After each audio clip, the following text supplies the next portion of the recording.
colleagues, deputy ministers who have apologized, Deputy Minister Gondwe, who is traveling in Botswana, and also Deputy Minister Dube Ngube, who's on a party engagement, our Director General, and senior management of the department, the leadership of the National Student Financial Aid Scheme, Chair of the Board, CEO, together with the board members who are here, SETA's quality councils, university and college councils, student leaders across the sector, and above all, the 815,000 young people who will soon be sitting for their grade 12 examinations. Good morning. To the learners of 2025 who are preparing to cross the threshold into higher education and training, I wish you strength, discipline, and courage. We're preparing for you because your success is the nation's future.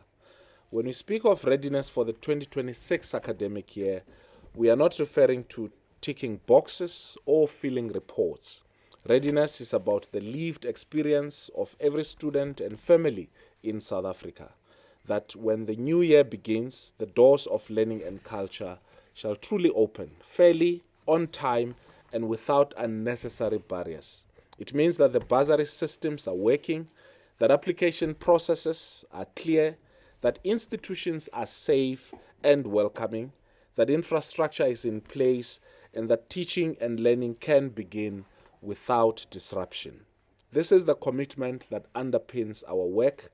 Readiness is about trust, that a young person from a rural village, a township, or an urban center can apply for a place at a university, a TVET, or a community community education and community college, or register for a SETA-funded program with the assurance that government and its partners have done the work to make the path accessible. It is about giving our country confidence that the post-school system is not only functional but forward-looking, capable of expanding opportunity, and ready to serve the next generation of South Africans. And so what is this post-school education and training system? South Africa's post-school education and training system is one of the largest in the continent, designed to serve millions of young people and adults in their pursuit of knowledge, of skills, and also of livelihoods. It is a system made up of universities, technical and vocational education and training colleges, or TVETs, community colleges, the National Student Financial Aid Scheme, 21 sector education and training authorities, all underpinned and by quality councils that safeguard the standard of education. Together, these institutions form a single system and extend to private higher education, and are part of or diverse in its parts but united in purpose, to expand access to learning, to drive transformation, and to build the skills base our economy requires. The size and shape of this system reflect the choices we've made as a nation. At present, our universities accommodate around 1.1 million students.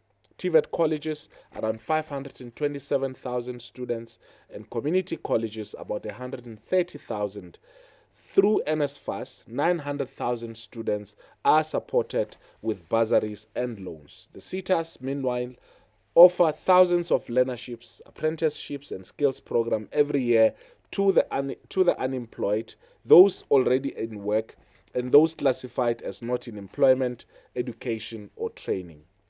This mix is deliberate to ensure that the post-school system serves not only the academic elite, but also those who seek practical skills, second chances, or pathways into our labor market.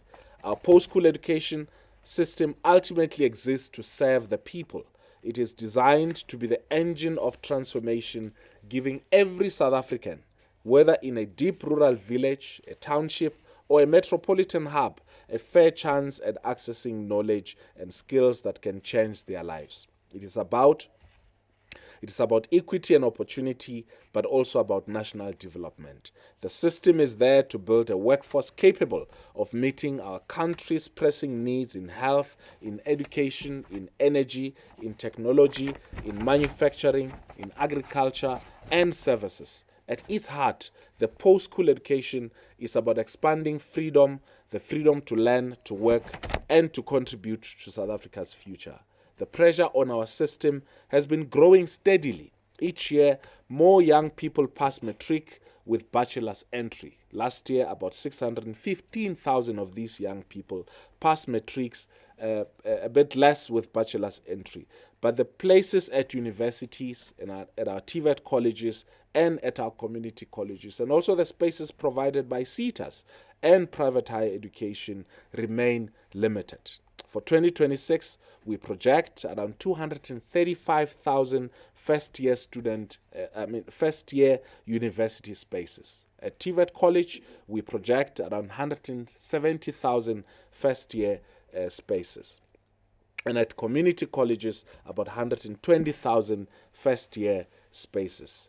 That is a large number, but it cannot absorb every qualifying learner.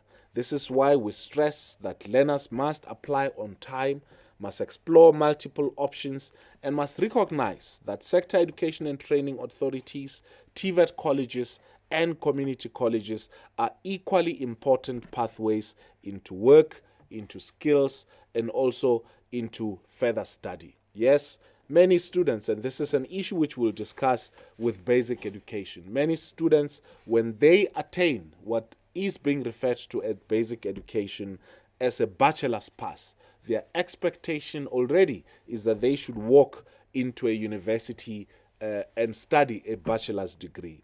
But the reality out there is that we plan in terms of the country's skills need, and therefore have an allocated number of spots that we can provide, say for an example, for a law degree. All universities, because we collectively plan with them in terms of the enrollments for the next year, we know how many spaces will be available for law because we know what is the demand out there. And so if 100,000 students want to study law, it obviously becomes impossible for us to accommodate all of them, as it does not move along with our country's national plan in terms of the skills demand. And therefore, I think it's important that we understand this, that the fact that you have a bachelor's pass and you want to study a law degree is not automatic that you will find a spot in all of our universities. And yes, we are making sure that all the students who want to study at our universities are able to be accepted. But I think it's important that we also send out that message. Over the years, we've seen progress in access, but also uneven in terms of success. Dropout rates, particularly in the first year of study, remain alarmingly high. We are now in discussions with institutions to make their throughput and success rate as transparent as we do with grade 12 results, so that society can track not only how many enter the system, but also how many succeed, because this is indicative of the return on investment which we provide to society. Our goal is not simply mass enrollment, it is access with success. Universities are preparing to receive their new cohort. Applications are open and many will close in October. There will be stiff competition and not every applicant will secure a place. And that is why we must balance enrollments across fields of study so that we do not overproduce in certain areas while facing shortages in others. We've finalized council appointments. I know many of the universities have been worried about this. We've finalized council appointments in some of those universities, and as mentioned, and many more. And this means that universities will enter the new academic year with stronger governance in place. In August, I announced that we will stabilize NSFAS while setting in motion a sustainable funding model for the financial aid scheme. As such, you would be pleased to know that we have developed funding mechanisms to address the substantial shortfall experienced in the 2025 academic year by reprioritizing funds within the existing resource base of 13.3 billion to support 34,000 students with blocked registration and second semester registration of 15,000 students. Many of these are students at UNISA. NSFAS will issue a circular today to open the registration portal. Student accommodation providers who were impacted by the above will also be in a position to now receive payment for services rendered. This marks a significant moment in the stabilization of NSFAS for the 2025 academic year. However, the scheme is still at financial risk due to an increasing number of students qualifying for post-school education and training funding, and secondly, the escalating cost of living, which has expanded the eligibility criteria, and thirdly, the declining state resources in real terms. We will later in the year announce steps towards sustainable funding reforms for the National Student Financial Aid Scheme. Tomorrow, at the University of Pretoria, we will officially launch the 2026 NSFAS application process. This is the gateway through which hundreds of thousands of young people, especially from working class and poor households, will be able to realize their dreams of studying at a university or TVET colleges. NSFAS remains one of the largest instruments of social justice in post-apartheid South Africa. Currently, about 1 million students each year, just above 900,000 students each year. The process for 2026 has been simplified and strengthened.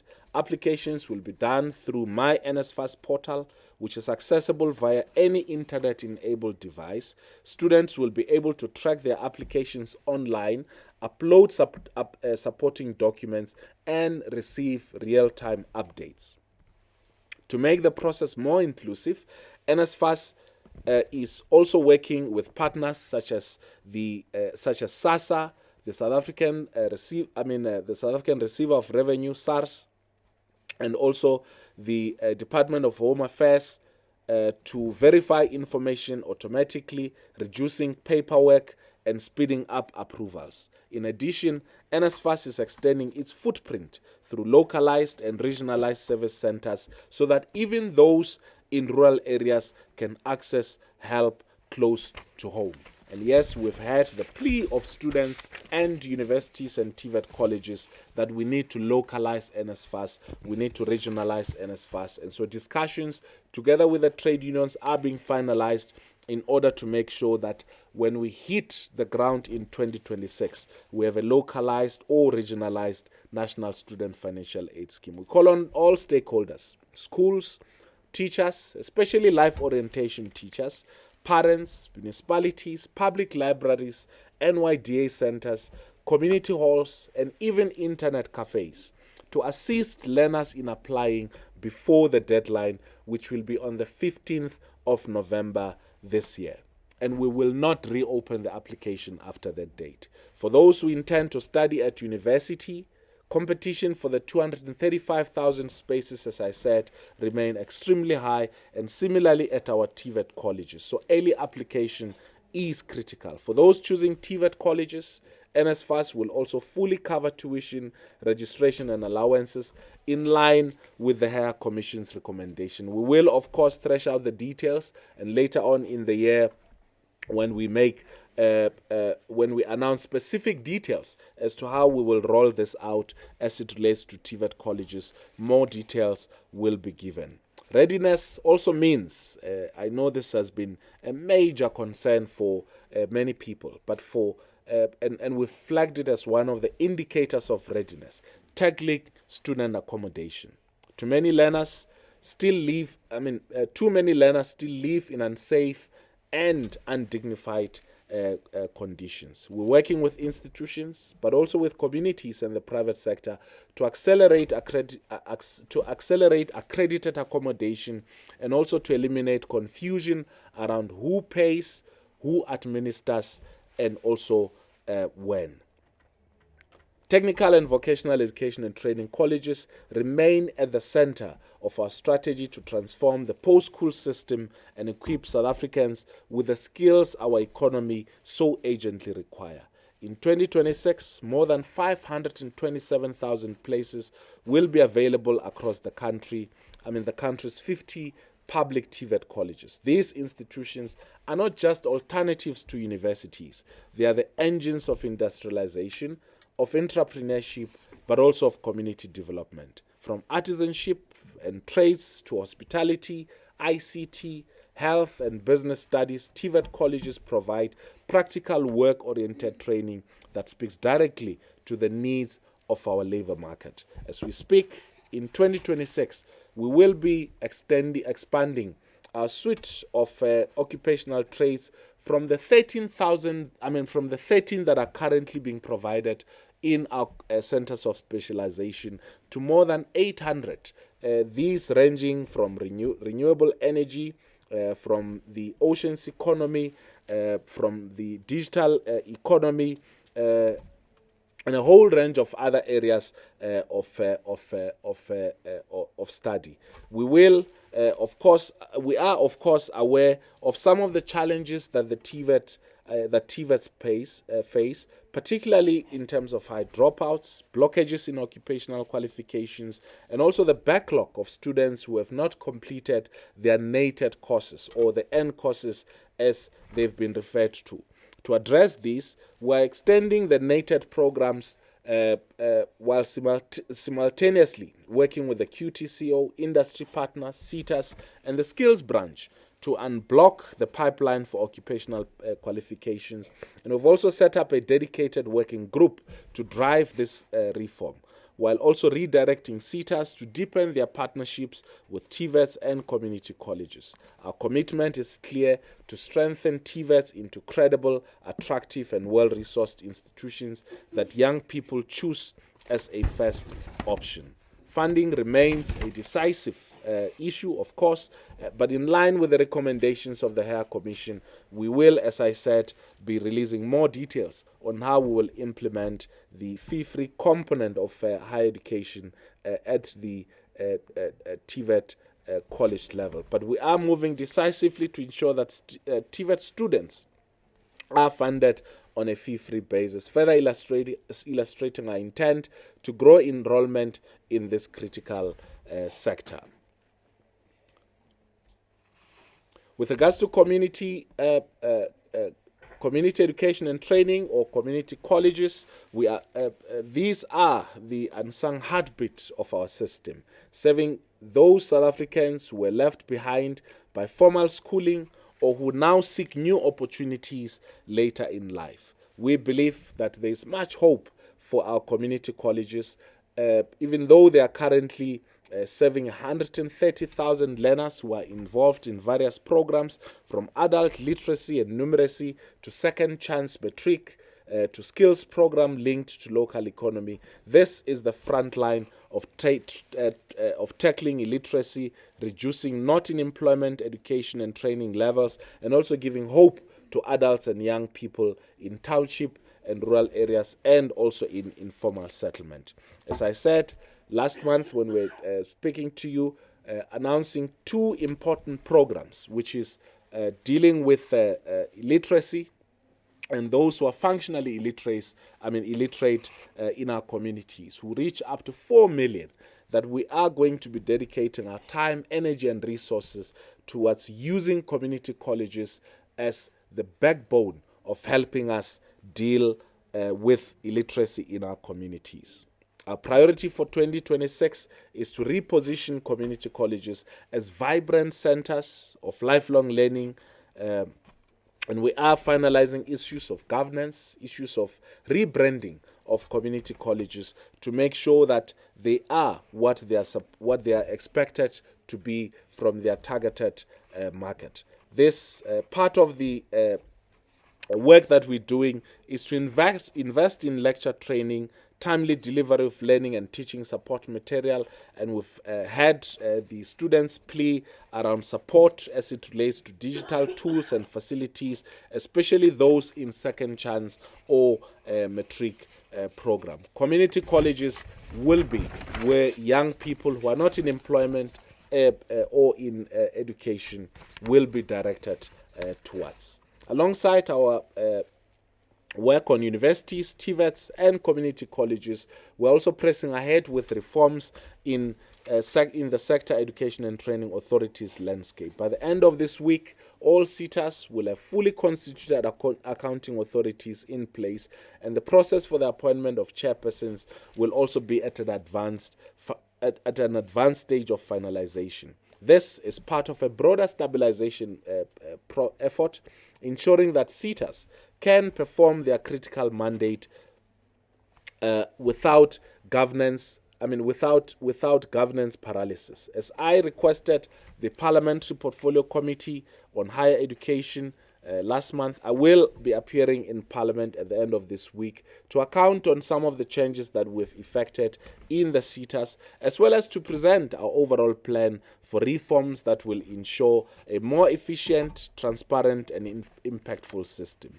SETAs are not only about administration, they are also the bridge between education and the world of work. They create pathways for matric graduates to for young people not in employment, education and training, and for workers seeking to reskill or upskill through learnerships, apprenticeships, bursaries and workplace training programs. SETAs open opportunities in sectors ranging from engineering and construction to ICT, hospitality, health and agriculture. For readiness in 2026, we are intensifying the message that SETAs are part of the doors of learning and culture. Young people can register on SETA databases, approach accredited training providers, or apply directly to for learnerships and bursaries. These opportunities sit alongside NSFAS and institutional funding, forming part of the wider system of support to ensure that no one is left behind without a chance to learn, to skill, and to work. To ensure that the system remains stable and responsive, we will establish a war room for the 2026 academic year. This war room brings together the leadership of the department, NSFAS, universities, TVET and CET colleges, student formations, and also quality councils in one place, meeting weekly to resolve challenges as they arise. Its purpose is not more meetings, but rapid decision-making, problem-solving, and clear communication with our stakeholders. Through the war room, we will tackle outstanding issues head-on, from the timely payment of NSFAS allowances to the accreditation of student accommodation, the finalization of examination certificates, and the resolution of disputes that can otherwise disrupt teaching and learning. It will also function as an early warning system so that potential triggers of protest or disruption are identified and addressed before they scale up. Yesterday, when I was meeting with the vice chancellors and the student leadership, I said to them that strikes and bouncers must be the last resort on our campuses next year. So we don't want to, yes, students have the right to strike, university leaders have the right to protect campus property, but we must establish proper conflict resolution structures on campus before we even get the police or the department from Pretoria and so on and so forth, that the structures on campus have to establish conflict resolution mechanism and ensure that they resolve their issues on campus. I'm aware that there are protests at the University of Fort Hare, yes, and we've dispatched our team to interact with the stakeholders there, and we will be asking the University Council to explain as to what is happening. Similarly, someone alerted me that some of the universities are already, suspending or targeting SRC leaders, but I think the point we're trying to say is that the last resort should not be the first option that we trigger. And so we're going to create that environment where we can engage and try and resolve whatever issues and challenges that we may be confronted with. The war room is a symbol of a new approach to governance, and the newness of this agility and collaboration and transparency is centered around the fact that we're going to be leading it at a ministerial level. It ensures that when problems emerge, no student, no parent, no institution is left without answers.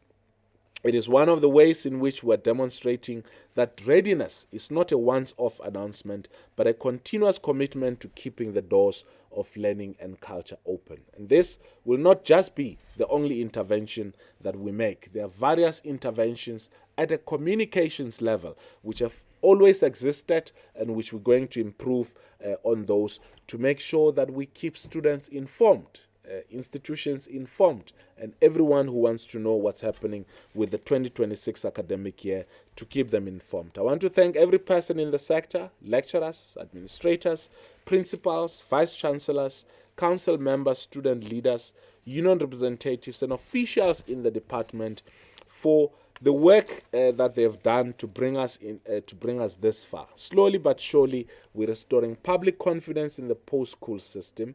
We understand the magnitude of the challenge before us, that the state of our post-school education and training system is inseparable from the state of our economy, our health, our democracy, and every measure of national development. But we also know that we can and shall deliver on this dream, not as government alone, but together with the people. And as the Freedom Charter proclaimed, and as our democracy demands, the doors of learning and culture shall be opened, not only in 2026, but for generations to come. Thank you.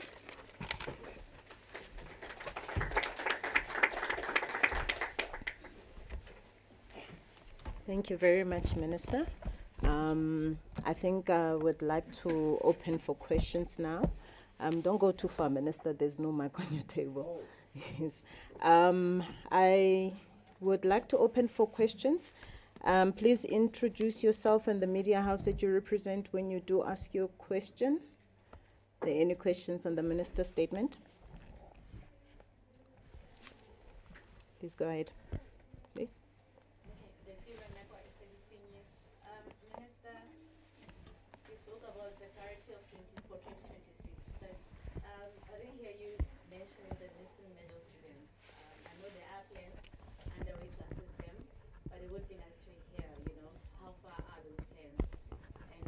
For the war room,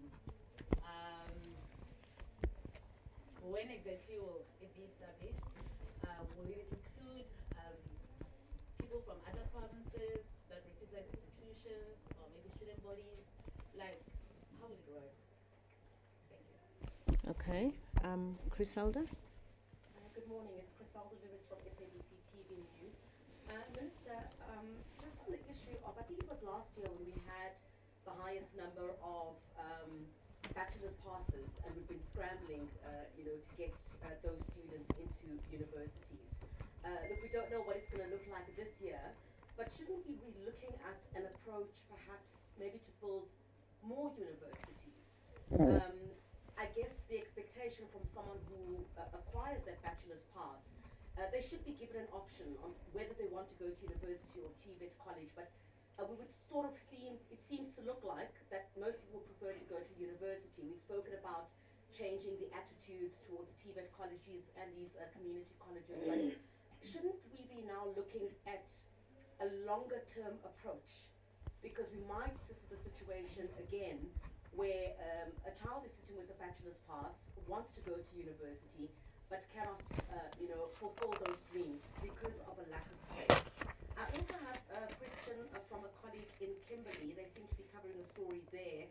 They indicate that the Northern Cape service providers are threatening to evict students around Kimberley due to the non-payment by NSFAS, and this is related to a lack of payment that affects students and landlords. My colleagues are asking for a response to that, please, but maybe an overall response to that particular issue. I think you recall in Hatfield, at the beginning of the year, there was a lot of broadcasts from there of students standing outside, and also unscrupulous accommodation providers who ask for monies that really don't make sense. But because these are children from rural areas and far-flung areas. They're really stuck. They don't know what to do. How does the department plan to deal with some of these issues? Thank you. Okay. Is there any other question, or we'll allow the minister to respond? Okay. I think the NSFAS will respond to Kimberly for the challenges there. They said I must tell the accommodation providers that they're paying them today, so I think they might have to hear it from the chair and the CEO. With regards to the missing middle, yes, our plan still remains to as part of the comprehensive student funding model to allow them to apply for loans from the NSFAS. We've got that loan scheme, and I think the details thereof would be indicated. So when students apply, they'll apply either for a bursary or for a loan. Some students were applying for both, and last year the majority of the students were migrated from the loan application into the actual bursary. But what we've also seen is that because of the cost of living and the challenges that households are facing, a lot of students have been graduating from the missing middle into the bursary. So at the time when we did the study, which indicated a certain level of demand, at the time when we implement that decision, the uptake was not as it should be. But this is going to be part of the comprehensive discussion on a sustainable student funding model. So that's a discussion that we, together with Treasury and the Department of Planning, Monitoring and Evaluation, will be leading. But we also think it's a discussion that must happen broadly in society. How sustainable is this student funding model? We've just said earlier that we had to scramble for 13 billion rands to cover the students who were not covered. Last year. Those kind of decisions will have to be made also for next year. And essentially, we need about 75 billion rands for student funding every year, increasing, because the shortfall has been doubling every year. So we have to have that discussion. Are we going to put money in there? But also, where do we need to cut wastages? Who do we need to? Where do we need to save the money from? If education is our priority, we cannot leave students on a cliffhanger every year, waiting to know whether they will be funded or not. And I think that's why we're placing this discussion openly, not only out there for it to be discussed, but also internally as government.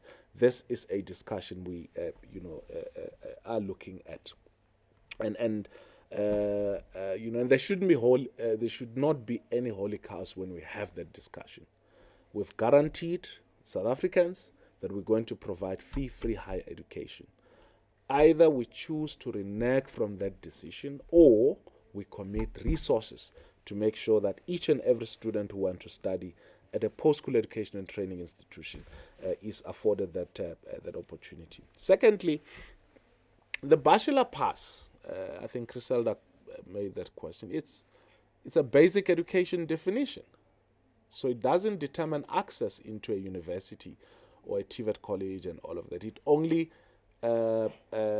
illustrates your competence at basic education. Now, universities have got a different system of admitting students.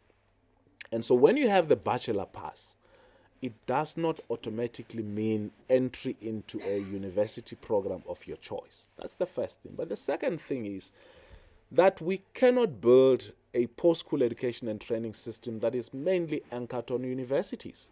There's no country in the world where you have 1.1 million students at university and just half of that at TVET colleges, and even a minuscule at community colleges. We have to correct that. And so we must at some point say, as a country, this is just the number of students we're going to admit at universities, and these are the programs they're going to study, and these are the number of students at TVET colleges, and this is the number of students at community colleges. The most fascinating thing that I keep on talking about, because I think we have the potential to achieve that, is SENA in Colombia.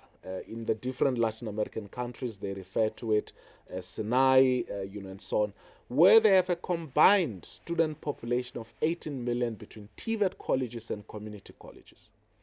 So universities will give us the professionals, but the future of this country lies in your artisans, in your apprentices, in people with skills, in people who can lay bricks, in people who can do plumbing, who can do welding. The construction industry is under strain, for instance, because the demand for bricklayers is high, but the supply is not there. You can't go to a university and study to be a bricklayer or to be a tiler. And that's where we need to be telling our young people that the future does not lie with skills which can easily be replaced with technology, with ChatGPT, and so on. The future lies with people who can build things, who can make things, young men and young women who are not employed. One of the things that I think it's a whispered truth is the fact that most countries in the Southern African region invested in giving young people skills. And I suppose many of you, when you're looking for a carpenter or for a plumber, you'll get either a Mozambican or a Malawian or a Zimbabwean because they have the skill. You don't just pick someone just because you like them, they're your brother, and say, build a deck for me. You want someone with skills. And those are the people that we're going to invest our money and time and resources to train. And I think that's where we need to go. It's going to be cheaper. It's better chances for them to be employed. If the Minister of Trade and Industry is saying we're going industrialization, we need those skills in order to industrialize. If the Minister of Public Works says we're going to invest in infrastructure, we need to direct those skills. 2 weeks ago, we launched the Just Energy Transition Skills Desk. Those skills, which are about turning Mpumalanga, Northern Cape, Limpopo, and the mining communities. It's about repurposing those skills into responding to the new skills demand in the just energy transition. Are not skills that people are going to get in universities. Yes, maybe in universities of technology, but definitely in TVET colleges and community colleges. So we're redesigning, re-engineering, and rethinking the post-education and training system so that it provides the skills that we want. And we want to call on to young people. If you just have your grade 12 or your grade 11 or grade 10, start asking questions to people who are running your TVET colleges, who are running your community colleges. Start asking them what opportunities do they have for you. What do you want to study? What are the economic needs of your locality? So that also the provision of skills in those areas must be skills-led, must be demand-led, as opposed to me and DGC, she's sitting in Pretoria and determining what TVET college must provide which a skills program. So yes, I agree with you, we need to invest in infrastructure, in education institution. But whether they become universities or not, it's something else.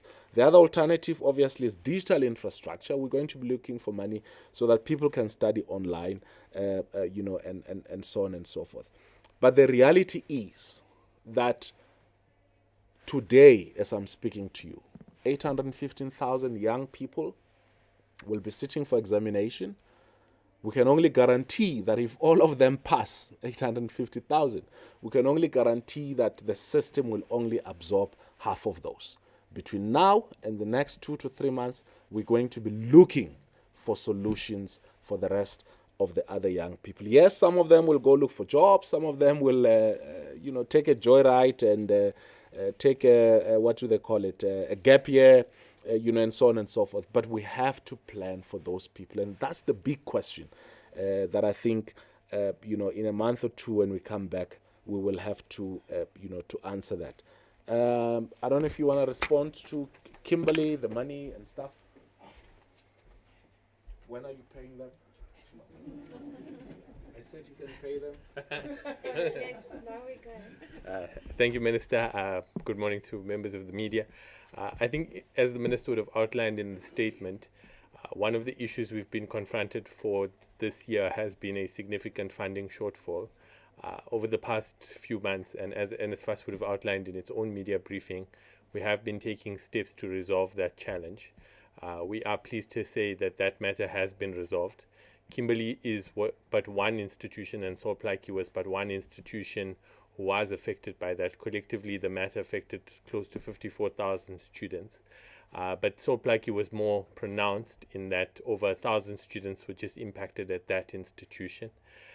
Today, immediately post this briefing, NSFAS will be releasing a circular to the university sector to allow all students with blocked registrations to be confirmed as registered for 2025 academic year. That will also enable student accommodation providers who have been housing those students to be able to submit their claims and for NSFAS to be able to pay them. And the specific timeframes of that will be outlined in our circular as well. And I think it's also important that I express appreciation to those accommodation providers who, despite non-payment, have continued to house those students. I think an important point was raised that we do unfortunately also face a lot of unscrupulous providers in the accommodation space. The issue of top-ups is quite topical, but we also know that accommodation providers tend to house students even though they haven't confirmed them as being NSFAS funded, and then demand payment from NSFAS. One of the measures that has been introduced is that we have released this draft student accommodation protocol, which is meant to guide, regulate, administer, and hold people accountable in the student accommodation space. Yeah. And I think one of the things we've outlined for 2026 is to say although we may not have our exact numbers, we have an estimated numbers of students who will be arriving at TVET colleges, who will be arriving at universities who require student accommodation. And we've set in place a planning process to make sure that we have sufficient student accommodation at each institution of higher learning, so that we are not confronted with this annual crisis where students arrive at campus, they have no place to stay, they're sleeping in libraries. And one of the things that the protocol goes out and identifies is saying that when a student arrives at campus, within 4 hours of their arrival, they must be placed in a student accommodation facility. So we are taking steps. We encourage sector participants to give us their comments on that student accommodation protocol, as it is a significant policy measure to better administer student accommodation going into 2026. Thank you very much.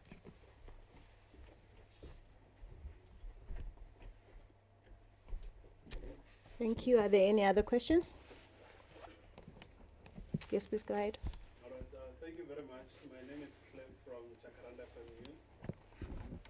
Minister, maybe just get your reaction to the credit amendment withdrawal from last week by Minister Baxter, and also were you communicated prior to the withdrawal as to say, Minister, this is what we are going to do because this affects your students. So were you informed about that? And then maybe with the CEO, in terms of funding challenges, let's talk about Westport and Krugersdorp. Last week there was a protest there. If you have an update, kindly share with us. Thank you. Any other questions, please? Buti Manamela from News in Africa. We also just would like to hear a reaction from the Minister and the CEO around the students that have been defunded. Because we're just speaking to the UJ students currently. One of them spoke about how this had been such an emotional process, to such an extent that some of them have even left Johannesburg, going back as far as Limpopo, and they can't come back to school because they have been defunded. Okay. This is another one. Buti Manamela, SABC News. Just clarity in terms of my war room question, I don't think the minister did. On the war room. The war room question, Minister. The minister, how the war room will function.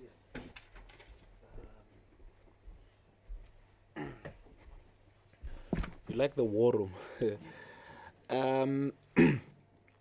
let me start with the defunded students. Essentially, with the announcement that that we've made today, for 2025, there shouldn't be any student who's been defunded. So all students who were confirmed to be funded by the NSFAS will be funded.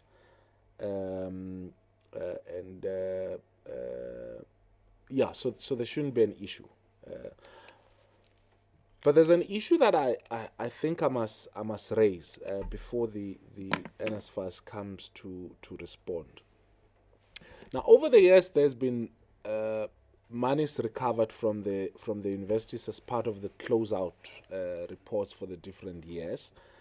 And similarly, there were students who were found to have defrauded the NSFAS, meaning that they applied using fraudulent information and succeeded to get NSFAS, and some of them were subsequently found. And I think the SIU had reported about 20,000 students, more or less,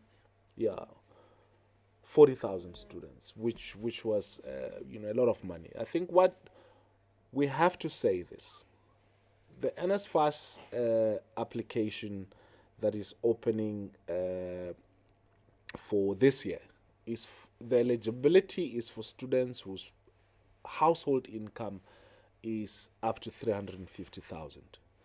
Anything more than that, up to 600,000, is for the missing middle, and that's for the loan. Or if you are a student with disability, you qualify if your household income is up to 600,000. With our relationship with SARS and the Department of Home Affairs, it means we're able to find out if your parents are still alive, firstly, because some students had reported in the past that their parents had passed on, and we see those parents popping up during their graduation after the NSFAS had paid. So we're able to find out from the Home Affairs if your parents are really dead or alive. And secondly, if they also earn below the threshold. And so we are going to find out if your application is fraudulent, as we have in the past, because it's basically theft. I mean, there are people who made applications, were found out to have made fraudulent applications, and whose household income were even beyond 2 million rands. And so this NSFAS is targeted for a certain category of households, and basically, making a fraudulent application. Not only is it a criminal offense, but it should be morally frowned upon, and shouldn't be, accepted or allowed. And then, with regards to the war room, we have regional officers who have always helped us and provided us with support. Our regional managers and their teams have been helpful in providing us with support to assess the state of readiness in most of the campuses. So they will be continuing to play that role, and also to coordinate all the stakeholders at a regional level to input into the national war room. So. And that the whole concept of a national war room in terms of the reopening of the academic year has been existing. The only difference now is that we're elevating it to the level of the ministry and the DG to monitor closely the reopening of the academic year. Okay. Oh, yes. So we understood the regulations being released for public discussion, and we were planning to, as the department, to also make our submissions. We were quite concerned, and I had a conversation with Minister Tau about it. And he assured me that he will have conversations with the student movement, with the youth, and so on and so forth, and subsequently did. We, note that the regulations have since been withdrawn. We hope that it does not have implications on the other intentions that the regulation sought to achieve. But we also hope that it will look deeply into the question of students being indebted. But this is just part of the broader discussion which we must have as a sector. 29 billion, DG, I think, that student debt, that student owe to universities. That's a lot of money. At some point, post the global economic crisis, there were speculations that beyond the housing market exploding earlier, the student debt was going to follow. And I think we can see with what is happening with the South African student debt that it's a potential for crisis. So at a broader level, that's what we need to confront. But I also think at a localized level, at an institutionalized level, we have to confront from here our engagement with vice chancellors and principals of TVET colleges. The question of withholding results when students owe, the question of when students can pay and should pay, because we cannot expect that students will get employment if they don't have the results in their pockets. And therefore, we cannot expect them to repay that debt. So we'll have to find a balance. There was a compact that was reached with university vice chancellors, but I think we need to look at much more creative ways collectively with the vice chancellors, with the students and everyone as to how do we resolve that particular issue. I've got my views and I think we will engage with them when we meet. Thank you.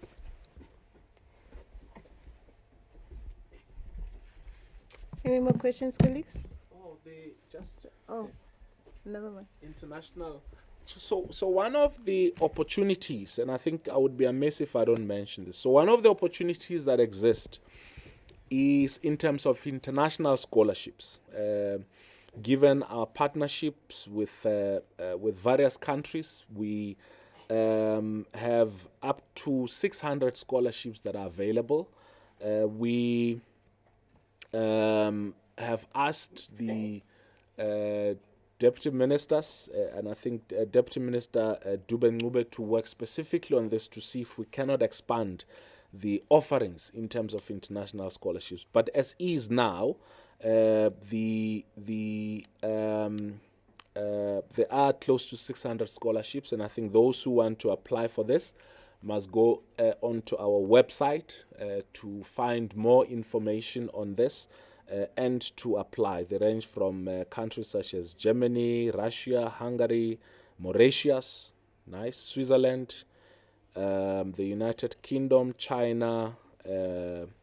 Those are some of the countries where we have existing partnerships. Thank you, Minister. I'm told there are questions online. Ishmael, will you read those for us online? Thank you, Chairperson. We don't have questions online. Okay. Questions in the room? I think everybody's happy, Minister. Okay.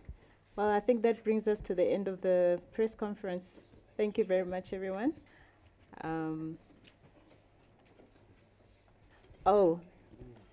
There is lunch for everyone after the briefing.